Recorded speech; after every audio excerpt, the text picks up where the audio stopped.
All right. So thank you everyone for coming tonight. Today we're going to be talking a little bit about machine learning libraries. So first of all, a little, slideshow mode. A little introduction to Python. So we've been using Python this entire time, right? We've been having some fun, get to know the language. But there's some background that's kind of important to know for Python and understanding what we're about to do. So Python is a scripting language. So what is a scripting language? Well, if any of you guys are familiar with C++ at all, you may have noticed that it's not quite like Python. With a language like C++, which is what we call a compiled language, you write your code and then you have to compile it, which is basically convert your code into a form that your computer can execute, and then you can execute that compiled code, right? This is very different from Python, where you can basically write your code and then skip the compilation step, and it just runs automatically. You don't need to do the compiling like you do in C++ or anything like that. And that's because we have what's called an interpreter. See, interpreted language interpreter, that is going to interpret your Python code and look at it and basically break it down into the machine language for you without you having to compile it. It'll go through and be like, okay, here are the functions, here are the variables, and do all of that work for you. How exactly it works doesn't really matter for today's purposes. But what does matter is that Python has packages, and Python has lots of packages. So we need a package manager. So when we're doing machine learning, we can't do that much with vanilla Python, right? Python is very versatile, but in terms of what it has built in from the start, there's not everything that we would really want or need to do machine learning, right? We can do like addition and subtraction and basic math. We have, we can make classes, we can make functions, all sorts of stuff. We have lists, all sorts of stuff like that, right? But there's a couple drawbacks to them. First of all, you probably aren't able to tell this from your code, but Python is actually relatively slow because Python is an interpreted language and it has all sorts of creature comforts like not having to do anything with types or anything like that. It leads to your code running a lot slower than it does in a compiled language. If you do, if you add, some number, a million times in C++ and some number a million times in Python, Python is going to be a lot slower. And as you guys have been seeing with machine learning, we need to do a lot of operations. So this slowness is not exactly what we want. And so what we use is we use various packages for AI and machine learning to help us. These are packages that are designed to do all sorts of things and make it easy for us to do them and do them efficiently. So these are packages like NumPy, which has built-in vector and matrix arithmetic and other operations, right? I don't know how far along you guys are in your math requirement. I don't even know if you have a math requirement, but hopefully you remember some of a vector and matrices and all that good stuff. But Python doesn't really have a super easy way to do that, right? You'd probably have to write your own code to make your own matrices and stuff like that. And instead of having you do all that, we could just use NumPy, and that's what we're going to be using NumPy for. You can also use NumPy for other things, but that doesn't really matter today. There's also sklearn, which is one machine learning library. This is a library that does all of like the hard stuff. We've been talking a lot about like conceptually what's happening behind the scenes, but you've probably noticed when it's come to the actual coding, it's just been like, a couple lines of code because a lot of these functions are already made for us, right? Finally, there's the package matplotlib. This is another very popular package used to plot graphs and visualizations of data. So when we want to see how the loss of our neural network is evolving, we can use matplotlib and it'll show us how it's changing over time. And we use the packages that we have installed by importing them at the top of our code. For example, import NumPy is NP. You can see it right here. I'm sure you guys have noticed that's pretty much whenever we have a notebook for you, at the very top, the first box is importing a bunch of stuff usually, right? And so welcome to the Python kitchen. So the kitchen in this example is going to be the place where we're writing our code. So this is going to be probably for your purposes, you're probably going to be doing this in a notebook. It could also be wherever you're writing your Python script, just wherever you're writing your code. And then the dish is what you're trying to make, right? There's some final program or script you're trying to create, whether it's a program that just prints out hello world, or it's a program that trains, your neural network or machine learning model. You have some goal in mind, right? And that's the dish. We're going to be cooking the dish with various ingredients in the form of these packages, right? So these packages, as we've touched on a little bit already, have built-in functions, or there's built-in Python functions. That's what this slide is getting at. And this is what we talked about, how Python lets you do some stuff automatically, but not everything, right? These are the things that we need constantly, things like basic addition, or having like a list of things, right? And so we need them easily accessible. There's also built-in packages. So basically, not every Python program you write needs everything that's automatically included in Python. So the examples we're giving up there are math, time, OS, and statistics. So math is obviously for doing math, namely more complex math operations, things like logarithms, stuff like that. Time is a package that deals with, as the name implies, time.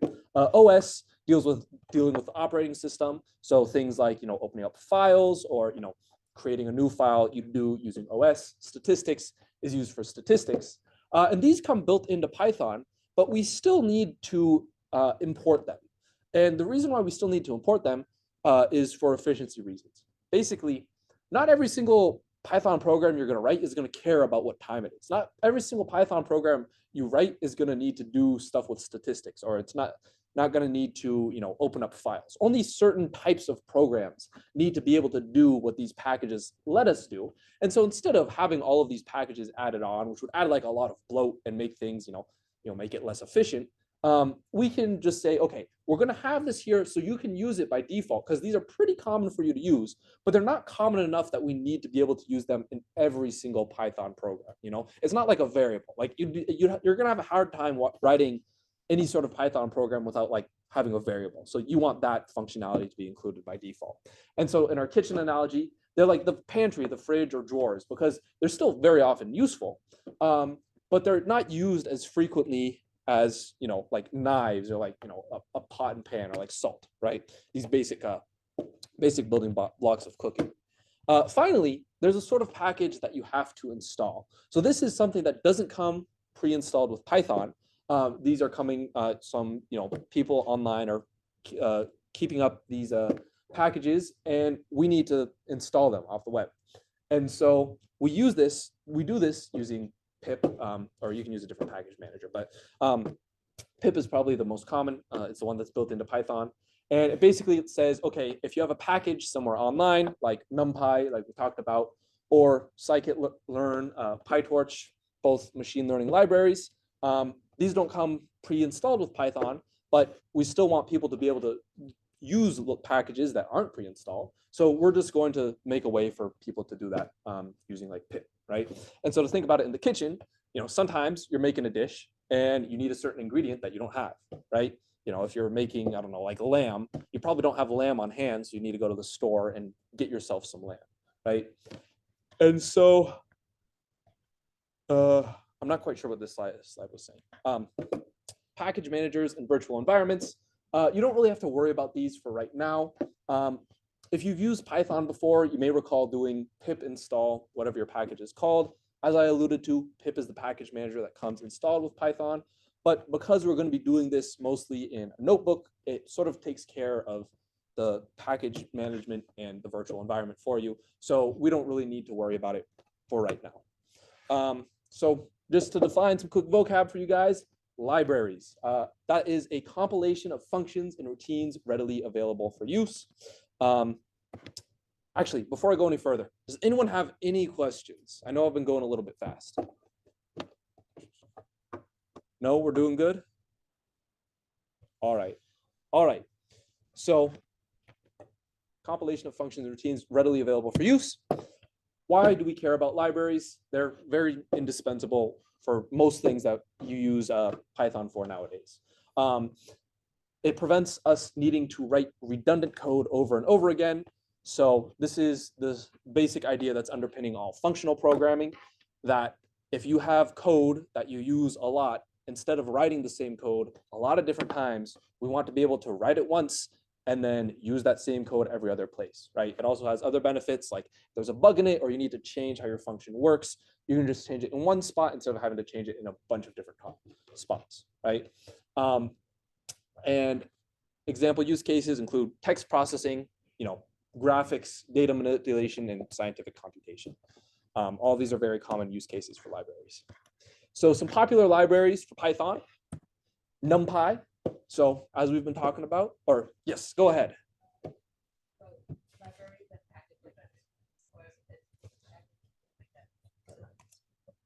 Oh, yeah.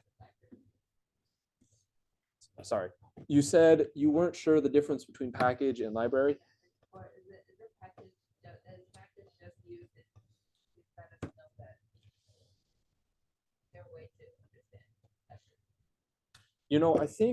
I think there's technically like a difference that I can't really remember off the top of my head. You can pretty much use it interchangeably. Packages are more of like a Python thing, but I believe a package is just another name for a library in Python. Yeah, so they're generally used pretty interchangeably. The main difference is you can think of the library as being a subset of a package. So when I say that, I mean you have a library which contains all your code. You can have the different functions within that library, and then when you import that library, you can call those functions, right? The thing with a package is it can include a library, but it can also include an executable, so something that you can physically run. So whenever you run like any command or launch any app, you're launching its executable, and it executes that so that you can see what you're seeing on your computer, right? Yeah. So a package, at a very specific definition, is that it includes a library and the executable.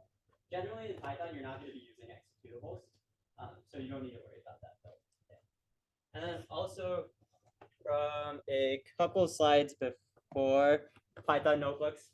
So when we're not asking you guys to download Python, download all these libraries and stuff, we're like, hey, go use these notebooks, right? Like Google Collaboratory.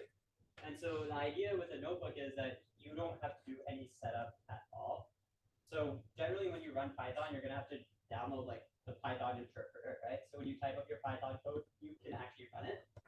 With a notebook, that's already set up, and it's all online. So it connects to a Google server, for example, when we're dealing with Google Collaboratory, and it runs it on there. So that is why we like to use notebooks, because managing a virtual environment is very, very painful. Managing virtual environments are really painful, and it simplifies all of that. All right. Any questions? Cool. So we'll go into a couple of the popular libraries and then do the coding portion. The first one is NumPy, and this one you literally will use this in any Python program you ever read. You will 90% of the time see import NumPy as NP. And so basically this is for multi-dimensional array and matrix processing with the help of a large collection of high-level mathematical functions. And now that's just a bunch of fancy terminology that probably doesn't mean anything to you. So, one protector screen up. Yeah, just press it. Yeah. So in Python, we actually do have the ability to write matrices without NumPy. And in Python, it's literally like a nested list of lists, right? So in Python, the one on the right is just a list. So if you want to create a matrix, it is just a list of lists, right? So for example, the matrix 1, 2, 2, 1 would be represented as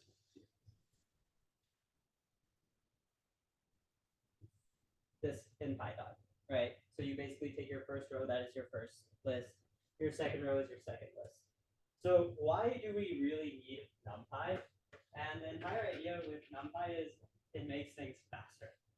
So in the beginning, we talked about how Python is insanely slow compared to all of the other languages. So when we're dealing with machine learning models, where we're dealing with millions of data points, if you recall from KNNs, you're not just going to be dealing with 2 dimensions, you can be dealing with a lot of dimensions, and if you want to do that computation quickly, you need something faster. And so that is why we have NumPy. And the entire idea is NumPy does something very similar.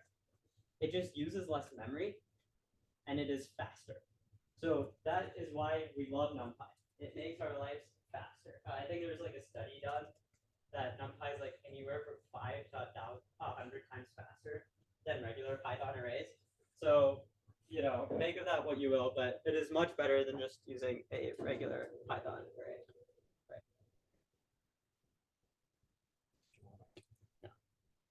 Okay, so yeah, why NumPy? So there's the second part, which is mathematical functions. You could try and imagine how many for loops you would have to write to do some math functions, like maybe calculate the determinant of a matrix or stuff like that if you don't use some competitive programming techniques. Or your transforms are also really complicated to write using for loops. So we like these libraries because they do all of that for us, and we don't have to deal with any of that. And a couple of the libraries that we see later on are going to use NumPy. As I said, everything uses NumPy because it's just so much better and faster. All right, pandas. So this is another very popular data manipulation library. It's a little different than NumPy, and we use this. So when we're talking about like a machine learning pipeline, we have like 3 parts, right? We have like data collection, data acquisition, data cleaning, building our model, training our model, and then using the model. So NumPy comes into the place of like building and training our model. Pandas is what we use in the data portion of it. So whenever you want to load like a txt file or something like that, we love using pandas. It's really good for data manipulation, right? So when we're trying to read in some data or preparing it for training, we like to use pandas. So that's the best way I think to think about it. Data training, data manipulation, use pandas. Actual machine learning, like modifying weights or biases, we like to store all of that in NumPy arrays. All right. Yeah. All right. Next library, matplotlib. So this one is, as it says, a plotting library. So it displays graphs for you that you can make very pretty. So visualization makes it very easy. You can see a lot of trends and stuff. We also love using this to print out certain images. When you get into advanced track, you will be printing out the images of like a convolutional neural network to see what it's like highlighting, and this helps with that. Okay, so now we get into like our first machine learning library, scikit-learn. And this one we used, I think, in a Colab notebook 2 or 3 weeks ago. And this is the one where we imported linear regression, I believe. And so scikit-learn is not as it's not used as widely compared to the next 2 we're about to talk about, but it is really good for regression classification. So if you want to run a regression model or a classification model, so linear or logistic, and then classification includes like K and N, we love scikit-learn. So it basically handles that aspect for us. There's probably a why scikit-learn. Yep. So classical machine learning algorithms, linear regression, logistic regression, K nearest neighbors. And so this is built off of NumPy, which is, as I said, NumPy is used in everything. This part, it has functionality for supervised and unsupervised learning. But as you will see, we often don't use it because the next 2 libraries give us, they're much better. The way they're implemented and the ability to tweak those models is much better in those next 2. And data mining and data analysis. So when you're commonly using linear regression or logistic regression. So scikit-learn, linear and logistic, I think. Hopefully I got that across. All right, now onto the fun libraries. TensorFlow. So TensorFlow is an open source library developed by Google Brain. That's their like AI and ML division. And tensors, for now, you can just think of them as like fancy NumPy arrays, like fancy arrays. So TensorFlow is really good for building something called neural networks. And neural networks, we get into that in week 9. But as it says right here, we love it for like the more advanced ML and AI applications, mainly deep neural networks. And this is highly used in deep learning. When I was doing research, most of my research, I always use TensorFlow. When you're constructing any deep learning model or any neural network, you're going to use TensorFlow. So that's why it's so popular. You don't hear as much about scikit-learn because like linear regression, logistic regression, they've been around for some time. They're not very they're not the hot topic in AI right now. But when you get into deep learning, you're going to want to use TensorFlow. So that is what TensorFlow is. And now, there's one other thing I wanted to mention about TensorFlow. Actually, it's very beginner friendly.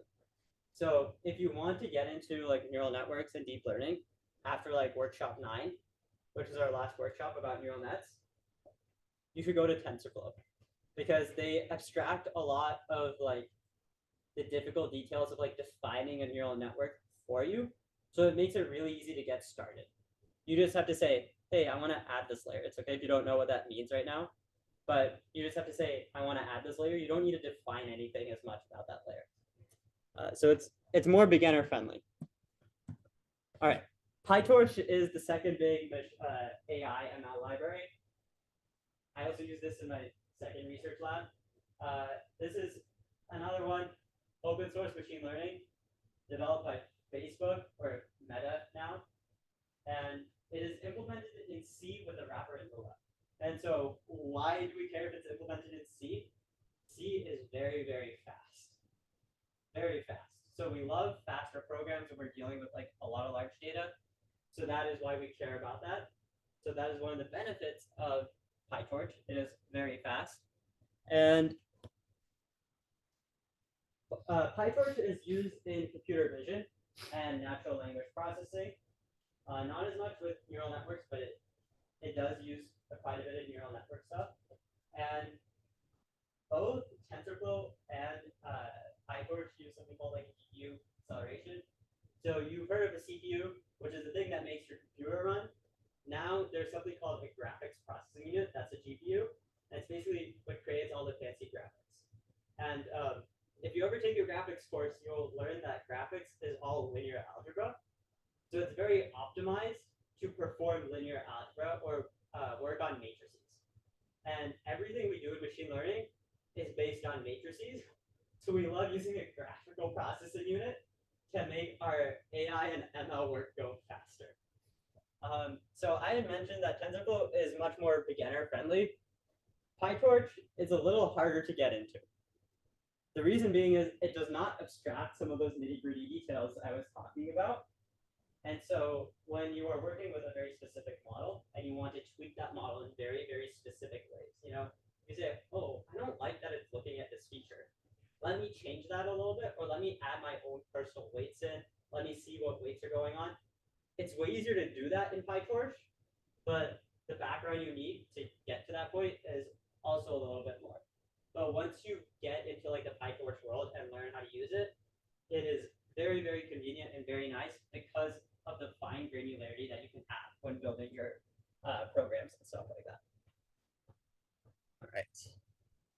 All right. Any questions before we go on to the best part, the coding portion? All right, cool.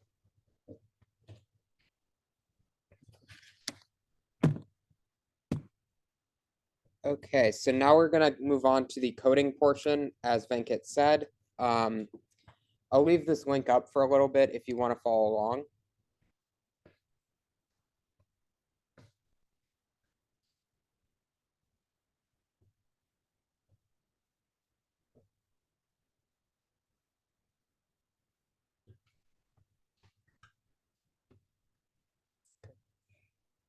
Is everybody good with the link? Also, any questions so far? Anything? No? Okay.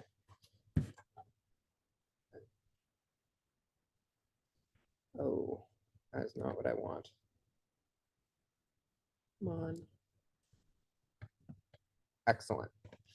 Okay, so So the first thing we have to do is we have to import NumPy. NumPy is not part of Python, the language itself, and so we have to import it. If you ever work in Python, you're gonna see this line import NumPy as NP a lot. As I think it was whoever said it, you're gonna see it a lot. So a NumPy array provides an n-dimensional array type. Basically, it's a special kind of it's an array, and as others have pointed out.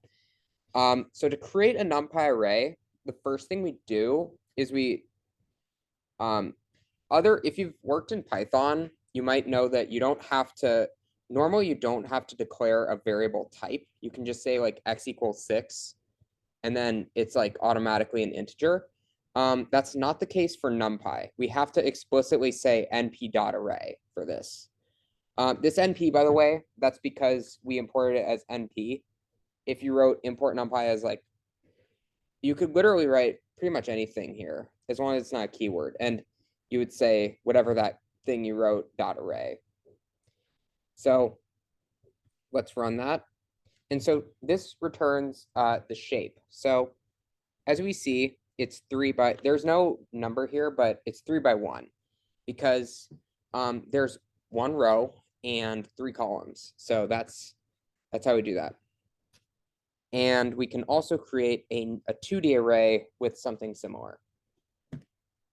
So we get 2 by 3. Wait, wait, hold up. Why is it 2 by 3 instead of like, why is the first one not 1 by 3? But this one is 2 by 3. It's because it's like the same kind of. It's like. Oh yeah. Wait. Sorry. Oh yeah.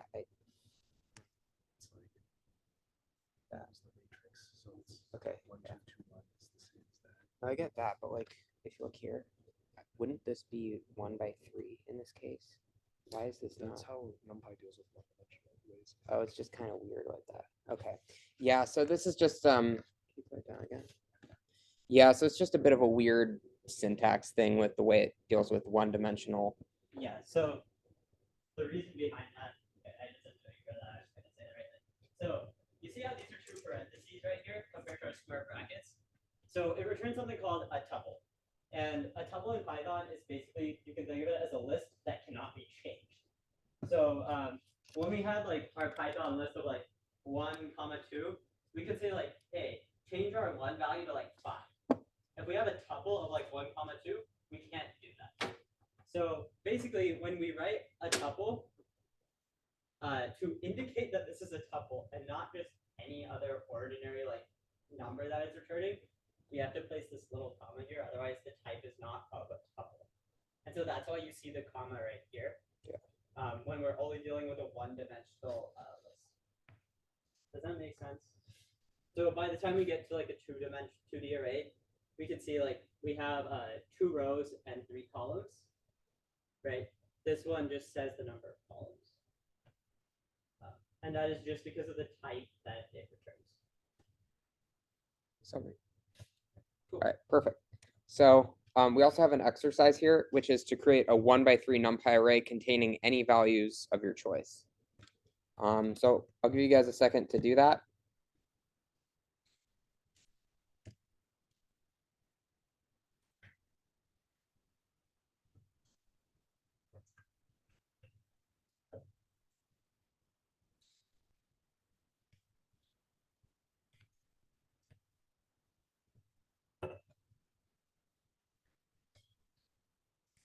Okay, so I think we're all right. Have we had a chance to test this out? Does anybody want to come up and type the code? Any brave souls? Go.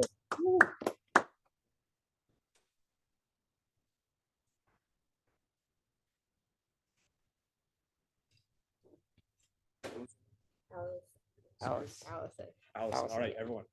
All right. Give it up for Allison. Come on. All right. Yeah. You got this. Okay.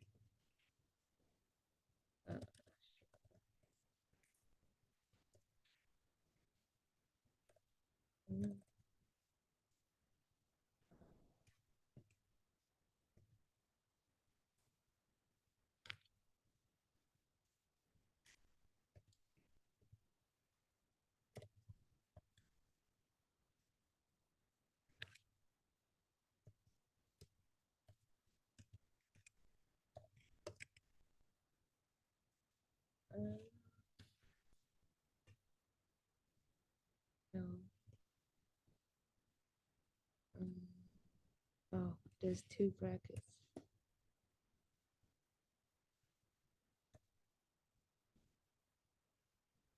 Okay. Nice. Why is there two brackets?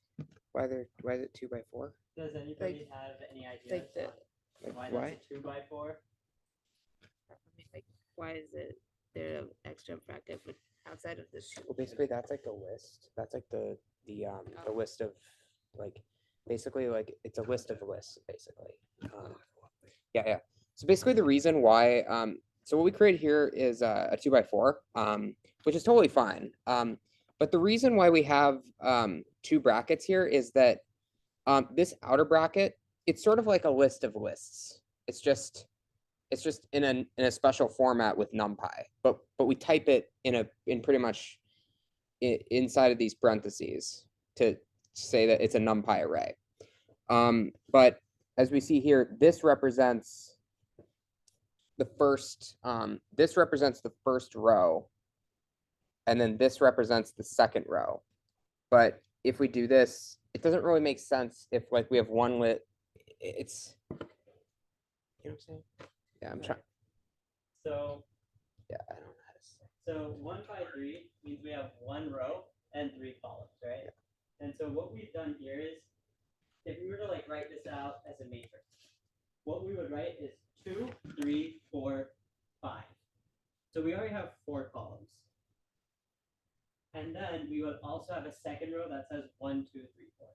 So whenever we think of like 1 by 3, we would go, okay, so we have 1 row. So that means we go up slightly. Oh, wait, sorry, go up slightly. Mhm. Right here, right?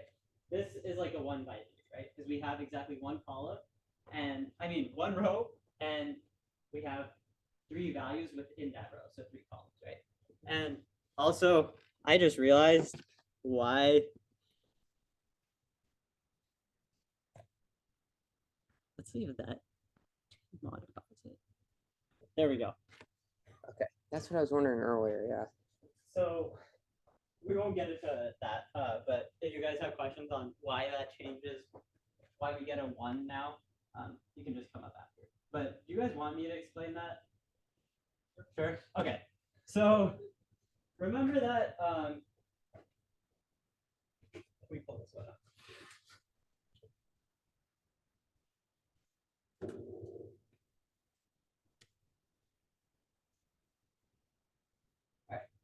So the main idea to remember here is a matrix is represented as a list of lists, right? So we have each list representing a row, and then each of those represents, when we combine them, represents a column. So when we write something like 1, 2, 3, this is just saying we just have a row. Okay, and so when you go into NumPy and do NumPy, make this into an array, what it does is it says, yo, you got no rows. Because this is just a singular list, right? This isn't a list of lists to represent a matrix. So basically, our number of rows is undefined. Like, you are giving it no rows. You are just giving it 3 values to make into an array. Versus when we go NumPy.array of like a double bracket like this. What does the outer brackets represent? They're like, hey, these are our rows. So how many rows do we have? We have 1 row. And within that, how many columns do we have? We have 3 columns. So that's how we get the 1 by 3, 1, 3. Does that make sense? So that's why the double brackets gets the number of rows. Because otherwise, it's just like, you're just giving me a simple list, not a matrix. Okay, cool. All right. Perfect.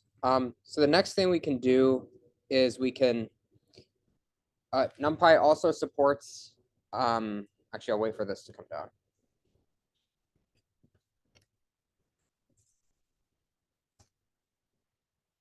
So another feature of NumPy is that it also supports various arithmetic operations, such as addition and subtraction. So we're going to start by just defining two different arrays. If I say array, I mean NumPy array, just to get that out of the way. So this is a NumPy array. It's with, like Venkat said, an undefined number of rows, but it's basically one. It's a list with 20, 30, 40, 50, and B is with 1, 2, 3, 4. If we print B out, by the way, just writing B like this just prints it out. If anyone's wondering why that is. So as we see here, B is 1, 2, 3, 4. Just prints out array 1, 2, 3, 4. Addition. The way addition works with NumPy is it's element wise, so it's gonna create a new array. So basically, what it's saying is new, like it's basically saying the first element's gonna be 20 plus 1, so 21, 30 plus 2, 32, 40 plus, and so on and so forth. So if we run this cell, we get 21, 32, 43, 54. So does anyone have any questions about why that is, or are we good? Good? Okay. We can do something similar with subtraction. The way this works, again, we subtract it element wise. That's the most important thing. We're subtracting each element. So yeah, just if we run it, we get 19, 20, 30 minus 2, 28, 40 minus 3, 37, so on and so forth. Scalar multiplication. For this, we multiply each element in the array by whatever scalar we have. So this will return 100, 150, 200, 250 as such. And so is anyone confused on that? No? Okay. Now, one thing that's a little bit trickier is the Boolean comparison.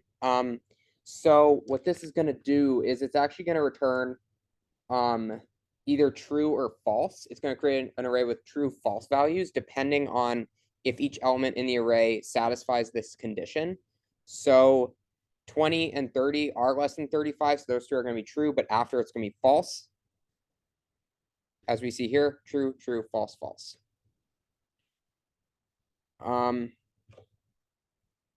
Unlike in many matrix languages. Yeah, so another feature is that we can do the actual matrix product. So multiplying multiplying element wise by a scalar is different from multiplying matrices, as we've probably learned in our math classes. So we have a new set of arrays. So both of these are 2 by 2. So if we just run these are just going to set them up. We have A, 1, 1, 0, first row 1, 1, second row 0, 1. For B, first row 2, 0, second row 3, 4. Now, if we get the element-wise product, what this does is it does 1 times 2, 1 times 2, 1 times 0, 0 times 3, and then 1 times 4. So it's going to return 2, 0, 0, 4. Like this. Matrix multiplication, on the other hand, it actually does the full matrix multiplication process. I don't feel like I'm not going to figure out what that is right now, but we're just going to run the cell. And as we can see, it's different from the element-wise product. Is that clear to everyone why that is? Excellent.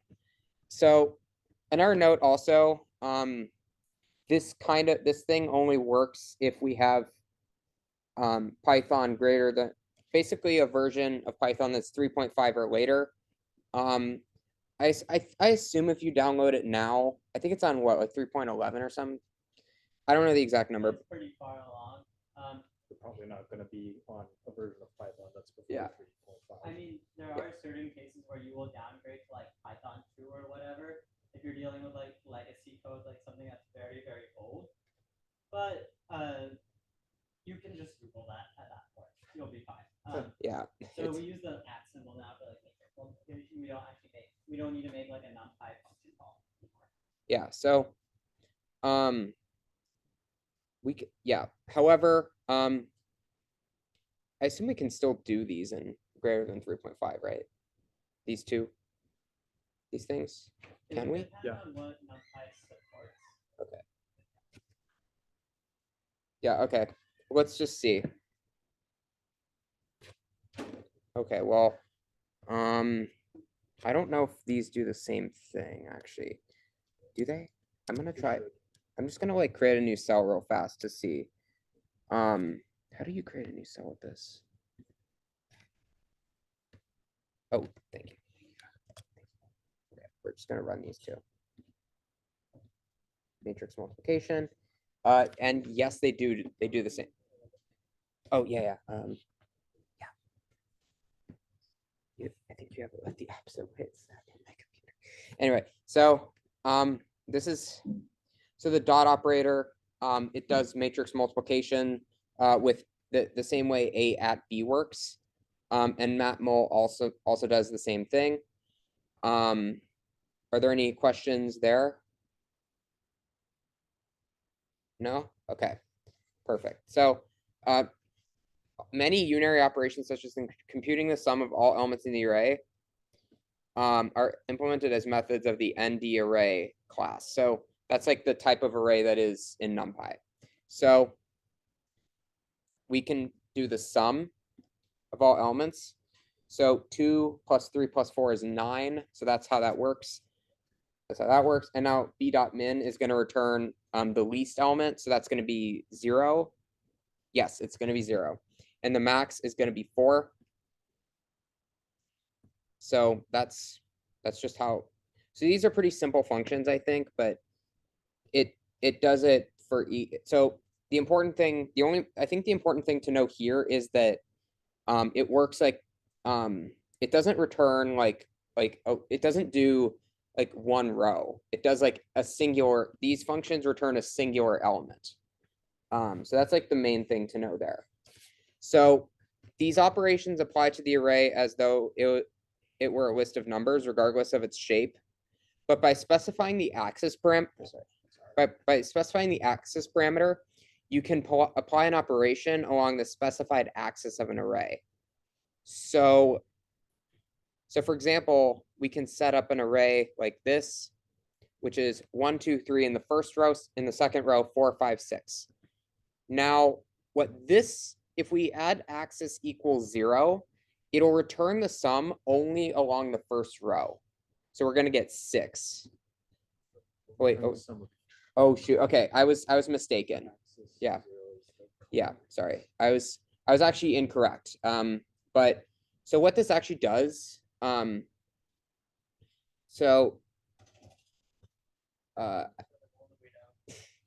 was like, you want a haunted house in here? Like what? No, this button usually lets you provide like the it lets You set can't. lights If on. you want to look you- over here, there's some lighting presets. You call it a gradient. No. Okay. Yeah, so the way it works is that it actually sums along I think that's good. All right. Is that lighting good for everyone? Awesome. Perfect. Okay. So the way this actually works is that it sums across each column. And so if you have like 1, 2, 3, and then 4, 5, 6, 1 plus 4 is 5, 2 plus 5 is 7, and 3 plus 6 is 9. So that's what we get here. And now if we do axis equals 1, that's going to return each row. So 1 plus 2 plus 3 is 6, 4 plus 5 plus 6 is 15. Or wait. Oh, dang. Okay, I didn't. Okay, what I'm going to. Okay, I was not paying. Yeah, I was not paying attention. So in this case, it's actually. Wait, how does that? Okay. Is it min of each row? Why is it? Okay, yeah, basically the way this works is it returns the minimum. Sorry. Oh yeah. So basically returns the minimum of each row. So in the first row it's 1, in the second row it's 4.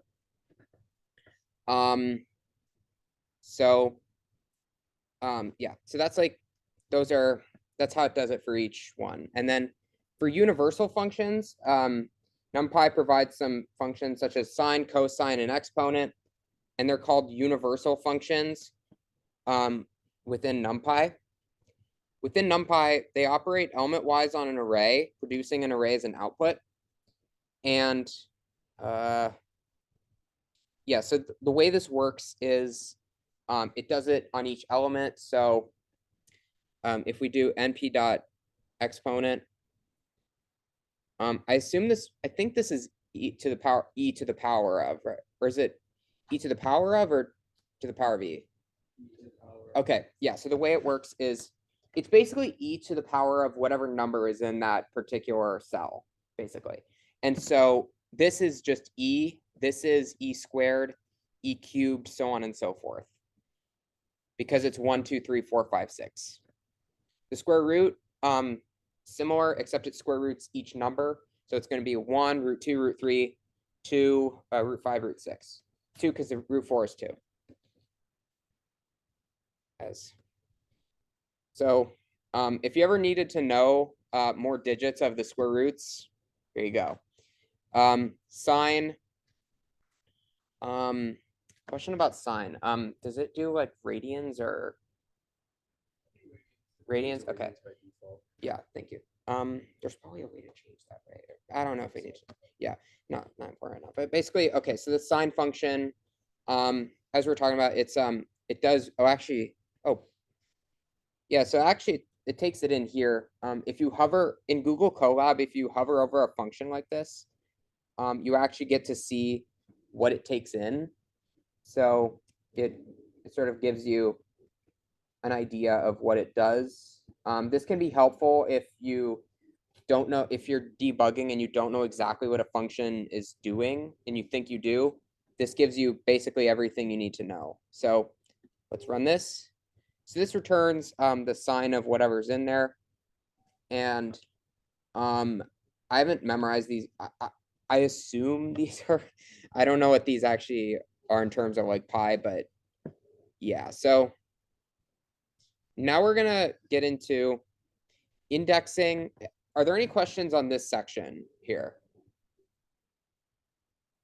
Are we good? All right. Now we're gonna get on to indexing, slicing, and iterating. So one-dimensional arrays can be indexed, sliced, and iterated over, much like lists and other Python sequences. If you're, so this for this, you have R3 equals np.array 0 through 9, R3 2.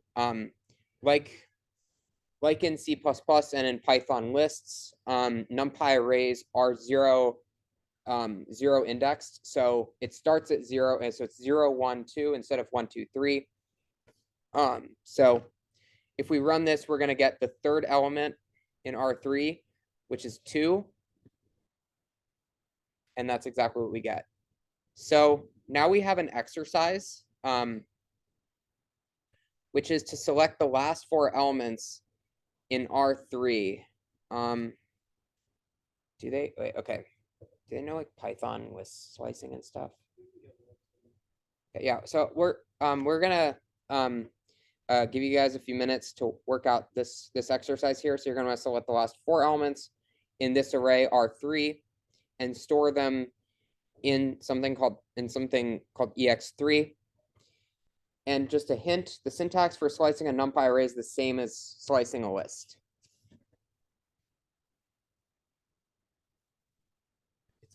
It's like the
else have the problem with the tiny URL where it was like a page that was a Google Drive file with just like a bunch of text on it? Did anyone else see that? Yeah, I could pull this up too if you need. So if you just click this link, if you have the slides or you enter it, you're gonna get to this. Did anyone have it such that it looks like this? Yeah, okay, so what you're gonna do is there should be a thing up top which is open with Google Collaboratory. If you click that, you'll get to this page. Could we do like a basic? Sorry.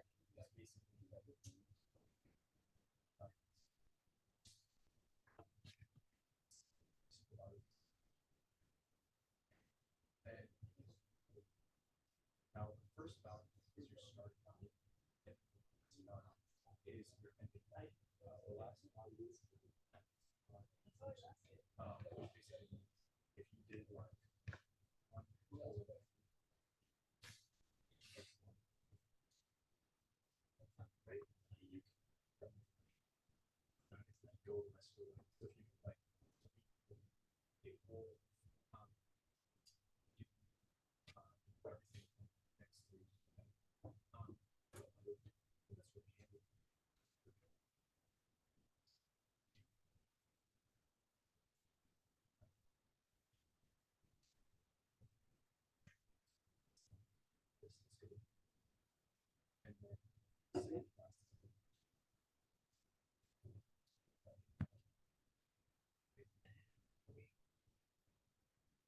You think we're coming close to time? Yeah, I know we're good, but I'm saying like the 2 minutes that we said earlier. How much more is there anyway? Oh boy, we got a lot to do. Yeah, it's long, but you know, I'm all for it. No, it's totally fine. It's just like definitely got a lot of. I got more than I thought I was getting. I can do it. It's just, you know, just a surprise in a way.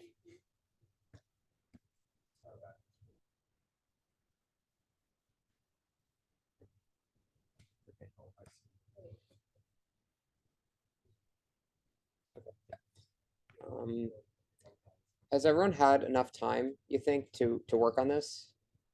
Anybody have a solution? Someone, any other brave souls wanna? Yeah, come on up. What's your name? Min Young. All right, let's give it up for Min Young. Okay. Step on up.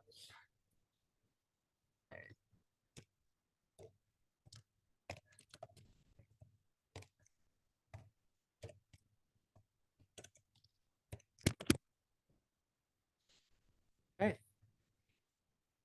Excellent. So does everyone understand why this works?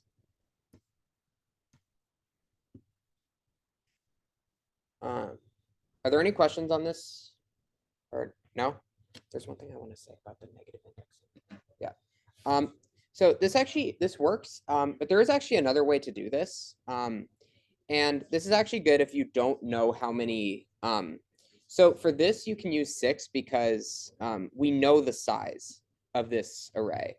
But what if we don't? If we just have like we need to get the last 4 of some arbitrarily sized NumPy array or list. For that, we can actually use a tool called negative indexing. So what we do here is we're going to write, I'm just going to remove this, but we're going to write -4. So what this, to start, actually, let's do -1. So what -1 does is it returns the last element of the array. And if we do that, we get 9. Now, it said last 4. So basically, if we write basically -n, that returns the last n elements. So if we enter 4 here, we also get 6, 7, 8, 9. But 6 also works for this case. So Another thing we can do is we can iterate through an array. So we can just iterate through for I and about the different. Oh, yeah. Oh, yeah, for sure. So if I do like -4 to -2, that would be like, yeah. So, one other thing to note about this, this sort of, like the colon is basically like, it basically -4 through. If you don't specify anything here, it's just gonna go to like the last four. It's gonna like go through fourth to last, third to last. It's just gonna keep going until the very end. But if you specify, so let's say we go the last 7 elements until the fourth last. So we get -4. Here we get the 7th to last, 6th to last, and 5th to last, but we stop at 4. We don't do the, but this, it's important to note that this -4 is not in, it's exclusive. And so we don't return the 4th to last element. Another thing I want to just mention really fast is we can also implement a step. So we can add one more colon and say 2. And so what this does is we do every second element. That's what this number does. Another thing, I think if we do -2, no, that doesn't work, right? Okay, so no, forget that part. But basically what this does is we can implement a step size. If we don't specify anything here, it's default 1. So every single element. But the only reason I mention this is just so that like if you don't want to get every single element in the range that you want, but you want to do like a certain interval, then that's how you do that. So are there any other questions on this list slicing and indexing?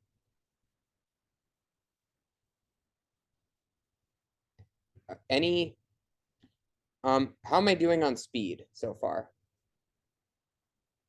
Good? Okay, perfect. Yeah, so another, for those that haven't really worked in Python, we can do this syntax for iterating through some sort of like array or list, which is for I in whatever array, we print I. I believe that C++ does support it, but it's probably not what you first learned. You probably learned that I equals 0, I less than whatever. But Python, that's not the default way that's like the default way that for loops work in Python is with this method. So we basically pick like for the elements in the array, print each element. That's essentially what this is saying in English. So 0, 1, 2, and then those are the elements in array 3, as we saw here. And so that's iterating. Oh, okay.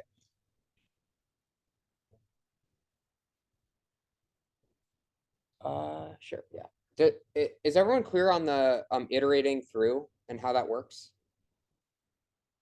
Basically, the main difference you need to remember when you're working with like Python for loops is when you write it just like for I in your array, you take each element. So I there is an element. It's not an index. So when you come from like other programming languages like C++ or C, the for loops always represent like an index. So you're going to go access that array at that index. Here, the I is not an index. It's the actual element there. So their multidimensional arrays also have one index per axis, and the way it works here is, so this, if we go here, we get a 2 by 3 by 4. So there are two, it's essentially like a depth. So we're now thinking of like, I don't know the general word, like the thing that's like a rectangle, but not whatever. Basically, this is like it's like a 3D rectangle, not a cube because that's all sides equal, but I don't know the exact name for that. A what? Cuboid. Thank you. Yeah, so this is a cuboid, which is a shape. It's basically like a rectangle, but it's basically like square is to rectangle as cube is to cuboid. So every cube is a cuboid, but not every cuboid is a cube. So here we have like a NumPy array to represent a cuboid. We have lots of values in here. We're not going to go. Oh, do you want to? I'll just draw it. Yeah, that'd be helpful. Just because like the syntax, the first time you look at it can be a little bit intimidating. So we're gonna.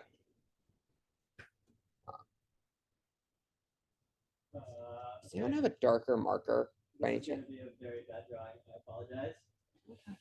Okay, so basically you can think of it as if this is like our x index, we have a y index, and then a z index, right? So when we think of it as like defining a point in 3 dimensions. I think that's the best way to think about it, right? When we define a point in 3 dimensions, we go x, comma y, comma z. That is what is happening here. So when we're working like 2 dimensions, as Wade was saying, it's like we're accessing everything within this rectangle, right? X, comma y. And then when we go into 3 dimensions, we basically access a rectangular prism style thing. So does that clarify things? Okay, cool. All right, excellent. Yeah. So for this, like the output for shape, Mm-hmm. the 2 is first. So does that mean like the sequel that's like first here? Yeah, so it's essentially like how you can think of it as how deep your 3D shape is. Yeah, that's the first element in the tuple. Exactly. And then the 3 represents how many rows there are in each for each rectangle. You can basically think of it as like 2 different rectangles stacked on top of each other. And each of those 2 rectangles and both of those are basically like the 2D NumPy arrays we've been looking at so far. But yeah, it's just like stacked. So I think that's like another way of thinking about it, if that helps.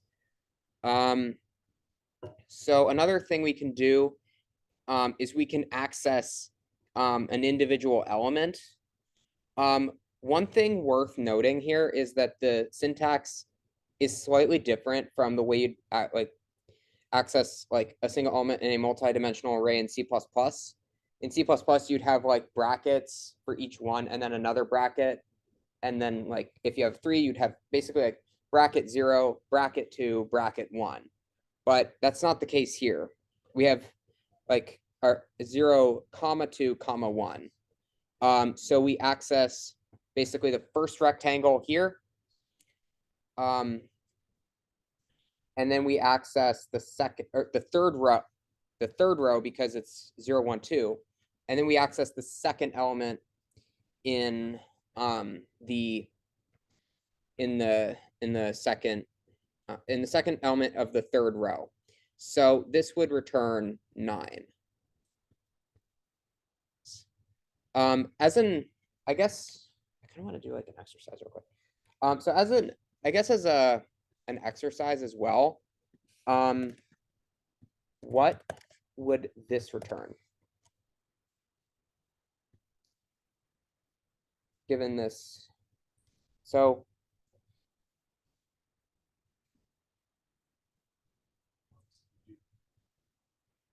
$18. Let's see. Yes, 18 is correct. Does everyone understand why 18 is what this returns? Yes? All right, perfect. Just like slicing a 1D array, we can also select a range for each a range of elements for each axis. So if we just specify 0, wait, let me just check to make sure. So just run it. So yeah, basically the way this works is we're only getting so the first rectangle, and then the third row in that rectangle, and then we have elements, the second and third elements, because this 3 is not inclusive. So it's not the second through fourth elements, it's the second and third element. So if we look up here, first rectangle right here, third row, and second and third element is here, 9 and 10. And that's exactly what we get here. So, and also if we want to select all elements in an axis, so we don't want to remove any, we just do 0, 2 as before. So third row of the first rectangle, and except this time we just leave a colon, which basically says, give me everything there. So if we run that, we get 8, 9, 10, 11, which is the entire third row of the first rectangle. And we can do something similar here with the first rectangle. All rows of the rectangle, but we only want the second element in each row. I guess as an exercise, what would that return?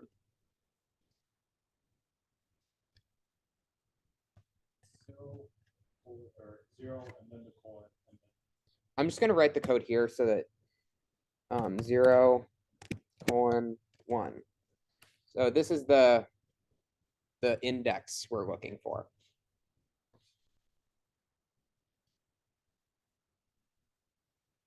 any guesses? Okay, 159.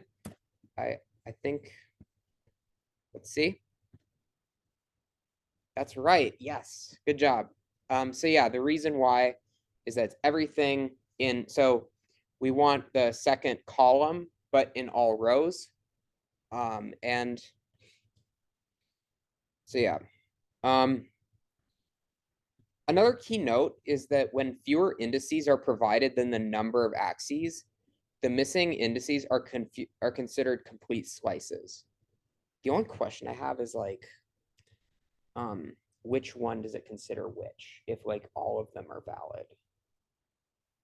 So like if you have like 1, 2. Okay. Yeah. Oh, okay, gotcha. Yeah, so if we do something like R for, I don't know, 1, this is like the second rectangle.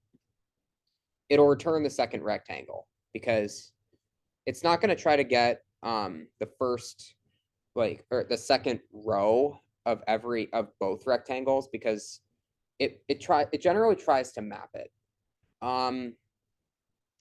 So yeah, that's how that works. And also iterating over multi-dimensional arrays is done with respect to the first axis. So if we run this cell, it's whatever's first. If we instead, so I guess another thing we can try to use our three-dimensional example here, we can just write R4. And that first, it gives us the first rectangle and then the second rectangle.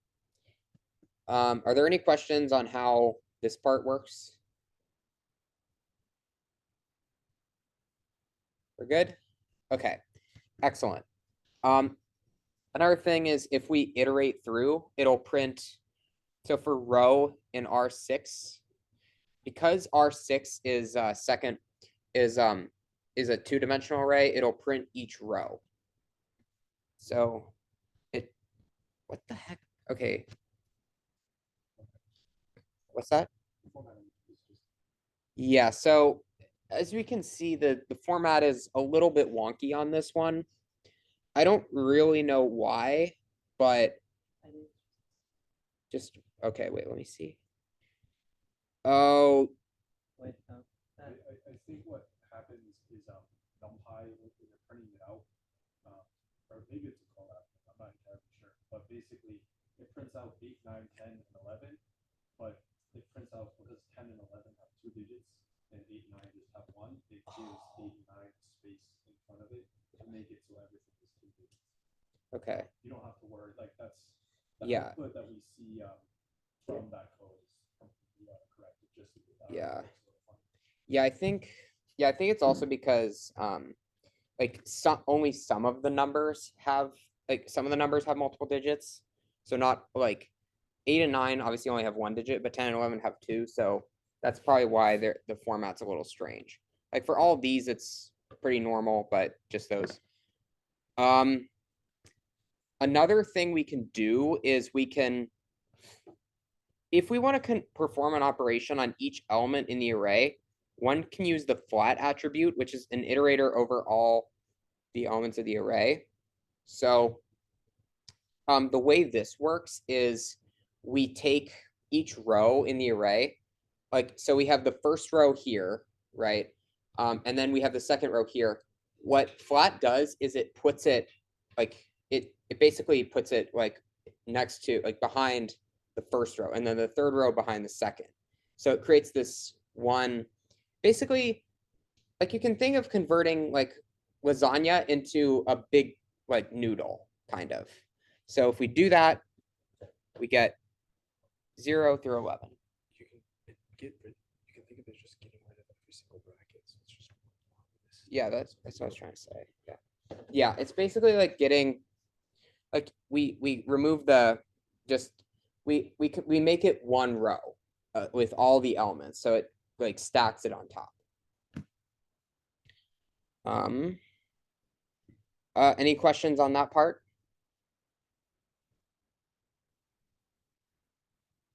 No? Okay. So next we're going to move on to NumPy array attributes. So NumPy's array class is called the ND array. I don't know why it's ND and not NP, but whatever. It's also known by the alias array. And it says, note that NumPy.array is not the same as the standard Python library class array.array. The more important, yeah, well, that's not really what we're covering. So if we have ndim returns the number of axes of the array. So first we print out R4. This is the 3-dimensional array we were talking about.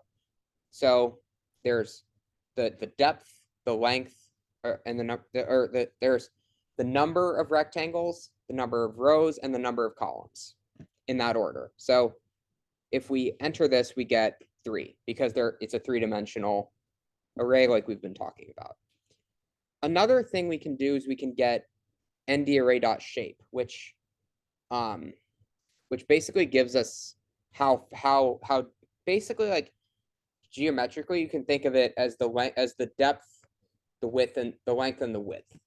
And if we enter and if we turn it, or if we run it, we get the number, basically the shape. So it's 2 by 3 by 4.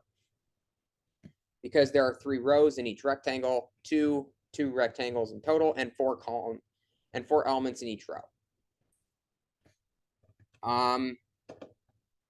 And then we can also get the size. So also the dot shape function returns a tuple, and the size of that tuple is going to be equal to the number of dimensions of the array. So dot size returns the total number of elements of the array. And geometrically, you can think of this as basically the volume of the shape, the cuboid. So it should be 2 times 3 times 4, which is 24. So that's how that's basically what size does. And then dtype is an object describing the type of the elements of the array. And then we can create or specify dtypes using standard Python types. So like int, float, bool, so on and so forth. NumPy provides types of its own: int 34, int 16, float 64. These basically are different types of numbers that can hold greater precision. But you don't want to use too much if you don't need it. So if you don't need it, just go with, like, you generally want to use the smallest that you can get away with, because you don't want to, because if you want greater efficiency. NumPy also will automatically handle this. You don't have to decide what the data type is. Yep. If you don't want to. As long as they can all be the same data type. Yeah, that part's important. Python lists, you can just put basically whatever the heck you want. But with NumPy arrays, it all must be the same type. So you can't put true and then 1. You can't do that in NumPy. So you have to have, it all has to be the same type. And as we see here, we get int64. Are there any questions with this section? Yes? What are the differences between Yeah, basically, it's the number of, well, basically, it's basically like the bits, right? Like the, okay, yeah, basically, the way, the main difference is just that int16 has 16 bits of, or 16 bytes, right? Bytes or bits. 16 bits. Yeah, sorry, go ahead. So basically with integers, right? I don't know how familiar you are with bits, but basically for the number of bits you have, if you're storing an integer, you can store 2 to the power of that bit, or the number of bits, because if you have like, 2 bits, the first one is either a 0 or 1, and the second one is a 0 or a 1. So there's 2 possible states, and you multiply them together to get 4. And so the difference between int32 and int16 is just int32 has more bits, which means it can store much larger integers. Most of the time, when you're doing work, you probably don't need int32 because 32 bytes or 32 bits is 2 to the 32. Like that's a very wide range of numbers. So usually, like for our arrays, int16 is like just fine. It's able to capture every single number we might want. But if you're dealing with very large integers, then 32 is more appropriate. Yeah. So like 2 to the 64 is a really big number. I don't even know exactly what it is, but it's huge. So that you can store a huge number, and so that's like basically the difference there. Does that answer your Oh, yes, that answers my question. So int64, is that just the default? Is it? It, for arrays of this type? I think so. Like most of the time, because this is mostly to do with like storage. Can I Google? And Can I Google? oh yeah. Most of the time, because this has to do with essentially how much storage it's taking up.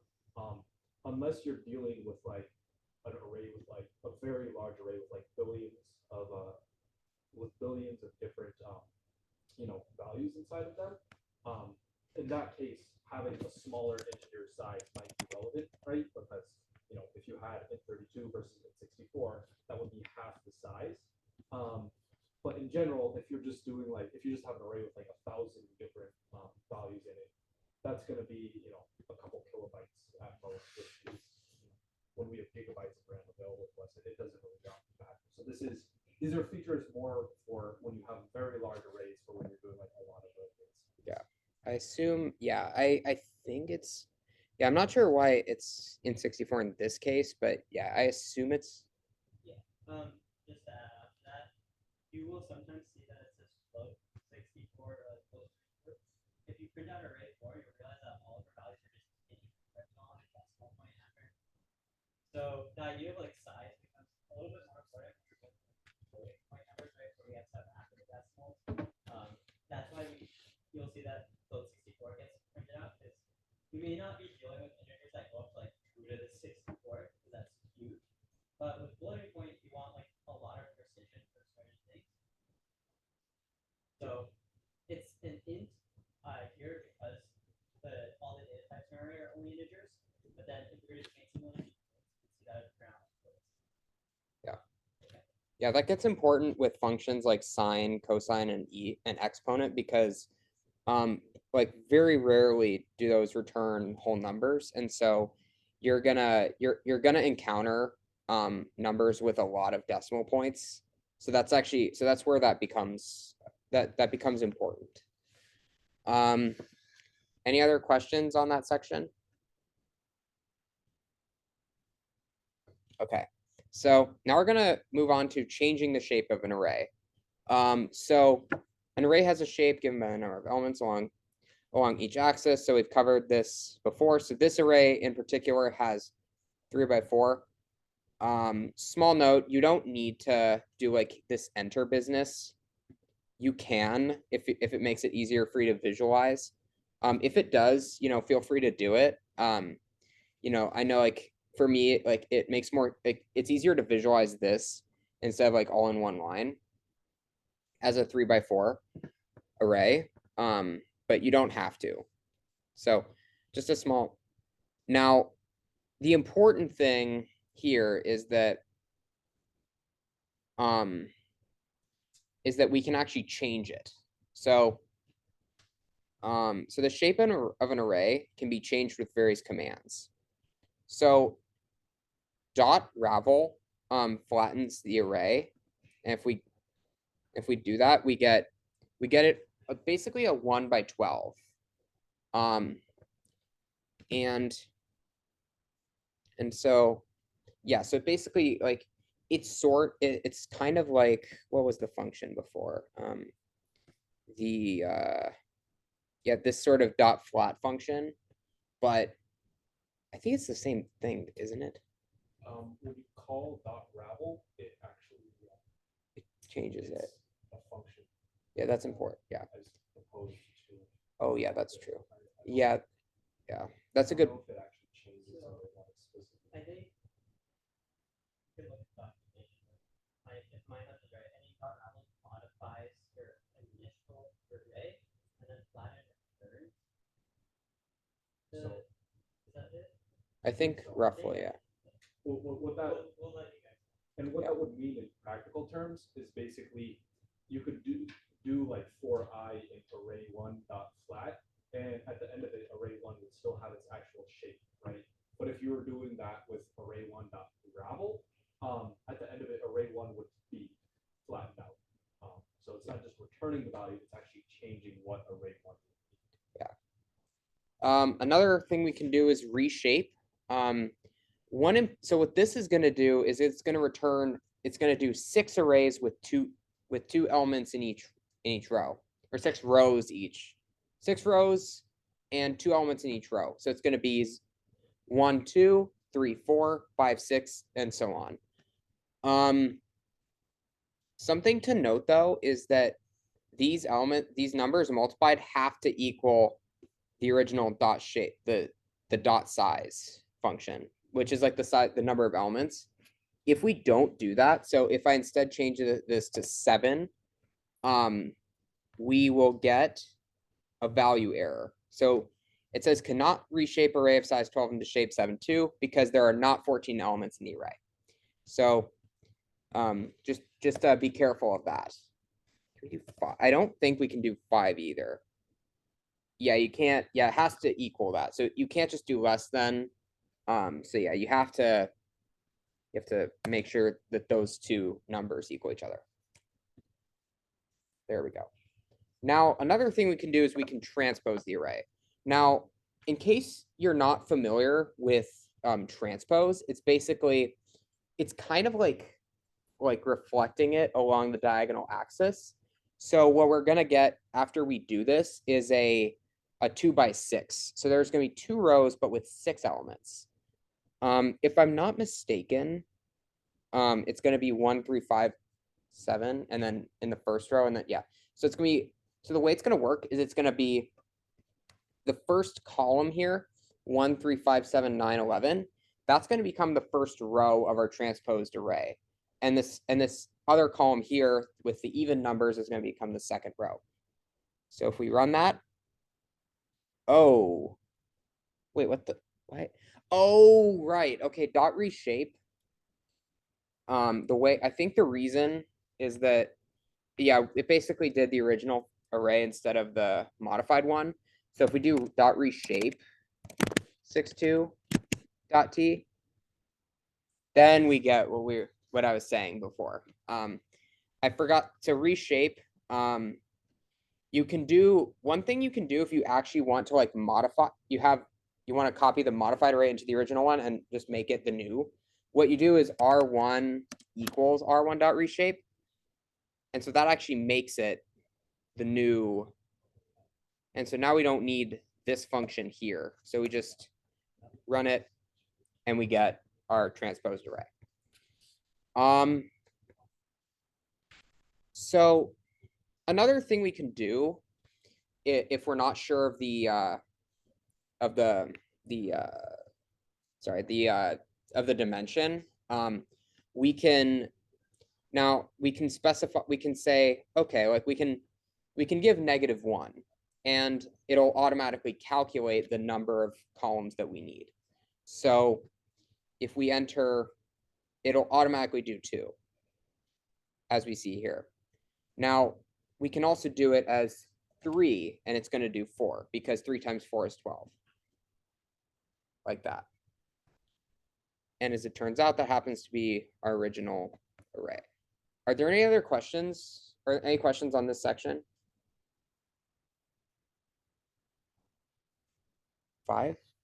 I don't think it'll work. Yeah, so one thing to note is that it has to be, so that this first dimension has to be a factor of the size. So if I did 5, we're gonna get a value error, I think. Yeah, basically value error is what this does.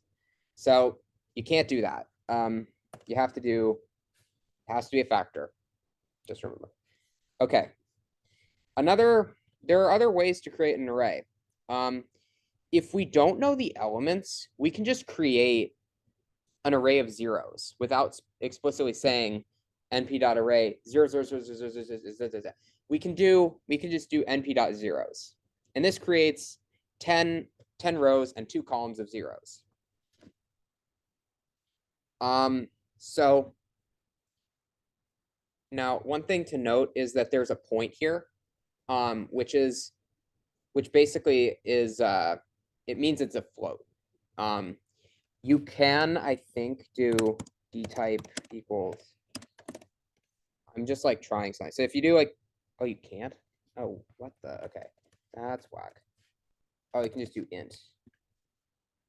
Yeah, so if you want to do int, you can put in this other parameter dtype equals int.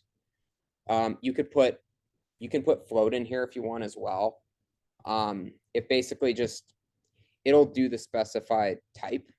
If not, it'll do the default type, which we're still trying to figure out exactly what it is. But for ones, it actually tells us the default is float 64. Yeah, well, but it can be specified via the keyword argument dtype, which we just did. So if we run it, we get one row of 100 ones. So a very long list of ones, basically. And now what this other function does, the function empty creates an array whose initial content is random, and it depends on the state of memory.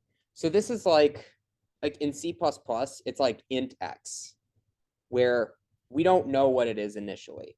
It could be basically anything. But that's basically what this does. What if we want to? Why would we want to? Yeah, well, if we don't know, like, why would we? I'm not sure why we. Well, do you want to? So the reason why you might want to use empty is if you want to make, if you call like 0 or 1s, the way it works is it makes the array of size 2, 3, right? But then it has to go through and set every single value to 0 or every single value to 1. Yeah. Which can be useful, right? Because then you know that all your values are going to be set to not like some random 0.1411 2000 whatever, right?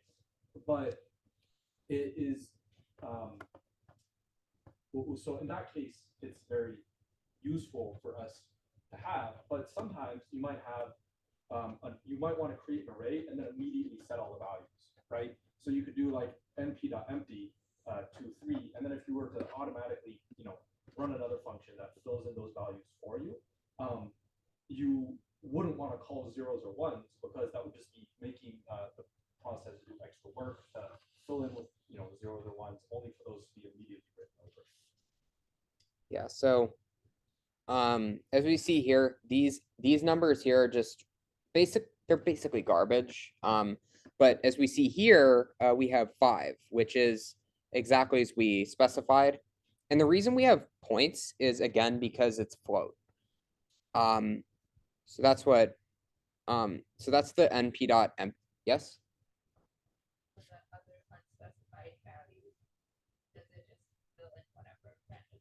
Pretty much. Like it really just depends on whatever's like in memory at that location. Like It basically says, here's where the array is, and then because it doesn't change any of the values there, say you had, I don't know, you had like, you store like a string there before or whatever. That's gonna be essentially a random flipping of bits, and so it looks at it and is like, okay, I'm gonna try and interpret this as a float, and then it spits out whatever its interpretation is.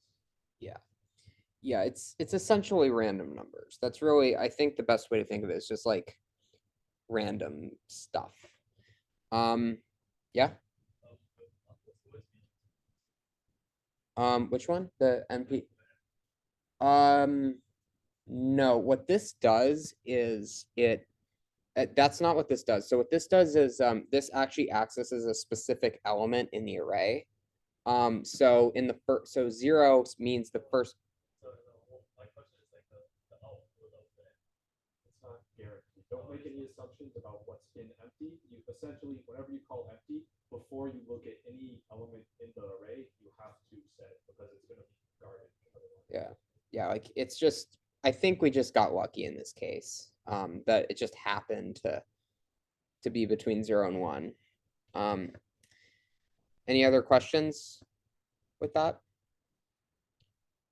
Okay, so now we're going to go on to creating sequential data. So to create sequences of numbers, NumPy actually provides a convenient function called arange. I don't know, arange. I never knew how to pronounce that, but I'll say arange. So it provides the arange function, which it's sort of like the range function in Python, but it returns an array. So start, as before, start is inclusive, but stop is not.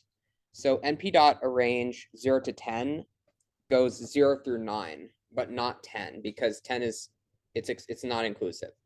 So if we run that, we get 0 through 9. Additionally, another thing we can do is we can say np.range start, stop, and step. So it passes in, I keep wanting to, okay. Yeah, so we can also add a step to our as a parameter, which basically gives us how like how many times, like what's the interval that we want to do.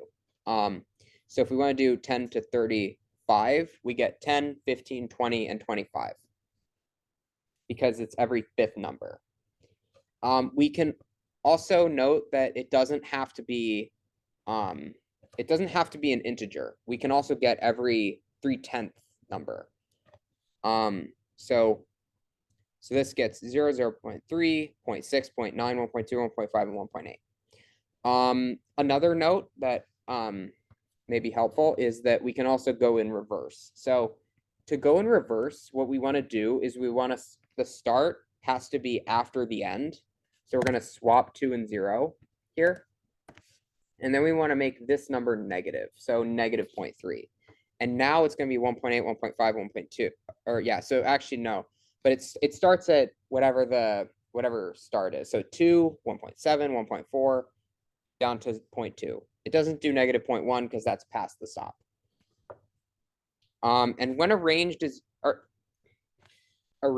used with floating point arguments, it's not possible to predict the number of elements obtained due to the finite floating point precision. So a better way to do it is to use linspace. So that receives it takes an argument the number of elements that we want instead of the step. So 0 to 2, we want 9 elements in that. So it starts at 0 and it will end just before 2. And what this does, wait, is it inclusive in this case? Wait, is linspace inclusive for this? Because look, it gave us 2.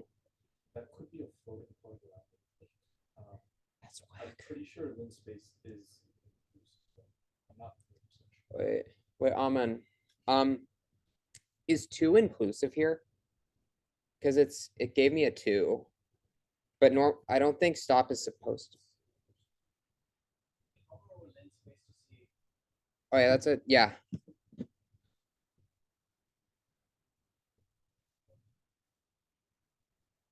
Unless endpoint is set to false.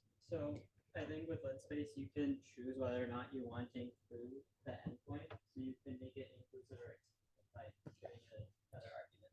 So scroll down. Yeah. Okay.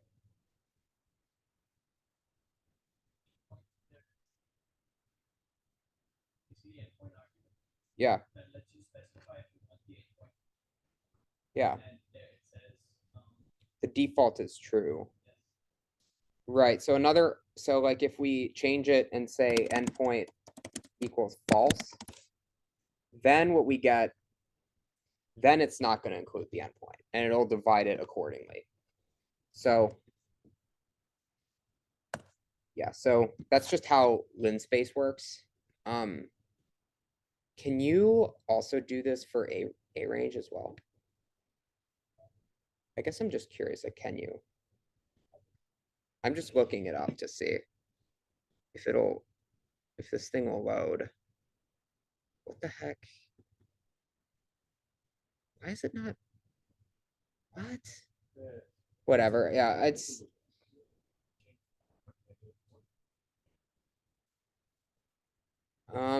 Well, the thing is, by default, it doesn't. What I'm wondering is if yes, it doesn't do 0. What I'm trying to figure out is if you can do, let me just try it. I'm just gonna see. No, you can't specify that. You can't? Okay. For a range, you can't specify if it's inclusive or not. Okay, so it's a lot like Python's built-in range. Yeah, so you can't do that, unfortunately. Yeah. Yeah, so it's exclusive and you can't change it. So yeah. So another thing we can do from NumPy import pi. Oh yeah, that's what this does. Yeah, so we also have an exercise for you, which is we're going to create a sequence of 30 evenly spaced elements from 0 to 2 pi. So we're going to give you guys a few minutes to work on that.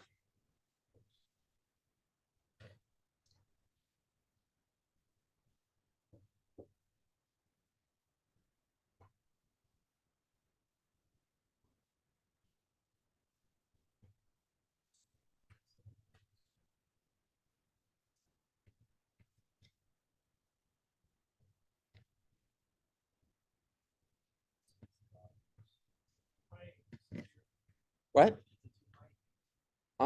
It depends on which function you use. So, in the question, it doesn't say. Is it yes include? Okay. Yeah. So I think it's supposed to be inclusive. Yes.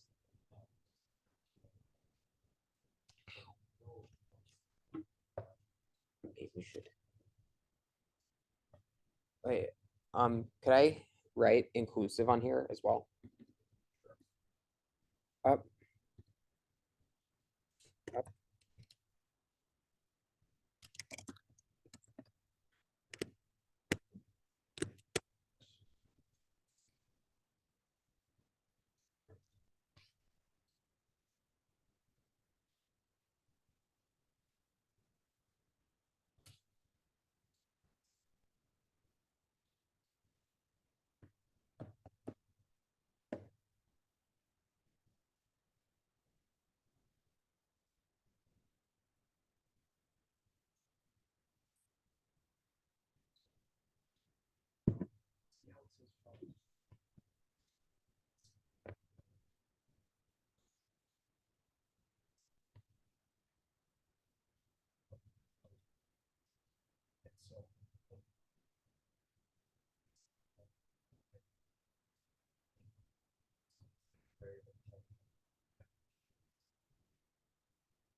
Yeah, it's almost. I think we could probably cut it off here, honestly. Yeah, yeah, yeah, yeah. That's perfect. Maybe we could like send it on like the Discord for the rest of it. Yeah, yeah, okay. Yeah, okay, perfect. Yeah. Yeah, so we realize it's getting a little late, but does anyone want to try this exercise? Any other brave souls? I know a lot of you got it right, so I should be able to. I think there should be, I think we should be brave souls here. Sure. Let's do it. Let's go.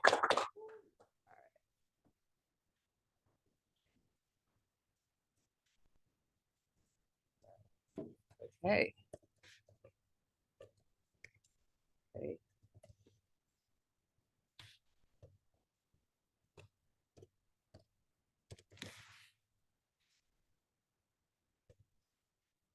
Perfect. Good job. Any questions on why this is true? No? Okay, perfect. I think we're gonna, all right. All right, so in the interest of time, we're gonna end it here. Thank you guys so much for coming out to this workshop. And Yeah. I just wanted to say a quick thing. Like this might seem like a bit dry. Like why are we doing all these random functions? Why are we learning about like how to deal with numbers in Python? But one motivating example I would like to provide is, for example, this 3D array. You might see shapes like this or arrays like this a lot of the time when you're dealing with machine learning models. So like your input data might look like this sometimes. So and in that situation, you would have to know which axis is talking about what exactly. So for example, what we do with images is that we convert each image into like an array of where each, you can think of like each number being like a pixel. So this could be like a 3x4 image, like it has like 4 as the width and 3 as the length, and then 2 channels. Usually images have 3 channels, RGB. In this case, I usually think of representing a 2-channel image, or you would represent it like this. Your weights, like your weight tensors. So another word for like a multi-dimensional array is a tensor, which you will learn. And so if your weight tensors might also look something like this, in which case when you're debugging, you would need to know like, oh, which function can I use to like flatten this array, or like create a bunch of zeros, or like initialize my weight, so that you would use the np.zeros, for example. The most commonly used Python library for deep learning is called PyTorch today, and NumPy and PyTorch have like almost the same functions. So instead of like np.array, they have like torch.array, but they have the same functions like linspace, arange. So yeah, that's some of the intuition behind why we're doing this. And don't worry if you didn't understand all of that. That's what we're here for.